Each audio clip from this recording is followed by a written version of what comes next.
তুমি কি জানো, দুনিয়ার ঝগড়া, বিবাদ আর অন্যকে কষ্ট দেওয়ার পরিণতি কবরেও থামে না। এক গ্রামে ছিল এক মহিলা, সব সময় ঝগড়া করত, মানুষকে অপমান করত। পরিবারেও শান্তি ছিল না তার কারণে। হঠাৎ এক দুর্ঘটনায় সেই মহিলার মৃত্যু হয়। মৃত্যুর কয়েকদিন পর তার কবর খুলতে হলো। আর কবর খোলার পর যে দৃশ্য দেখা গেল, তা দেখে সবাই শিহরিত হয়ে গেল। মুখ ছিল বিকৃত, দেহ শক্ত হয়ে গেছে, যেন কেউ ভয়ানক শাস্তি দিচ্ছিল ভেতরে।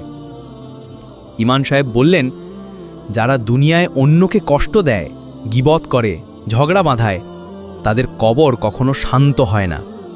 এই গল্প সবার জন্য শিক্ষা। অন্যকে কষ্ট দিও না, ঝগড়া ছেড়ে দাও, কারণ কবরের অন্ধকার কেউ সহ্য করতে পারবে না। হে আল্লাহ, আমাদের গীবত, ঝগড়া ও কষ্ট দেওয়া থেকে বাঁচিয়ে রাখুন।